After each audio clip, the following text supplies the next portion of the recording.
未有錢買就可以買 milk cream。啲人話去韓國嘅便利店一定要買呢一個先，其實比我想象中大好多。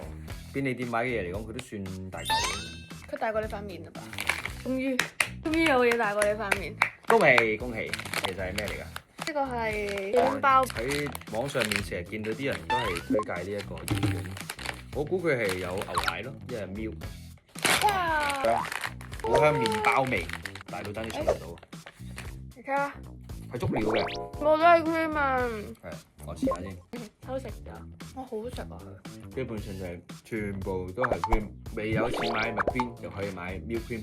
我覺得呢個麵包係有啲厚嘅，即係佢嘅麵包就唔係啲好鬆軟，但係我覺得佢入邊呢個 cream 係好好食嘅，因為唔係好甜。同埋佢好滑咯，佢好重牛奶味。呢個唔會話超級甜同埋超級膩嘅嘢，我覺得都可以一試嘅喺韓國嘅便利店。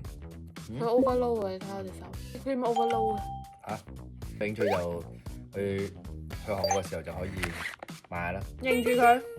係，再見。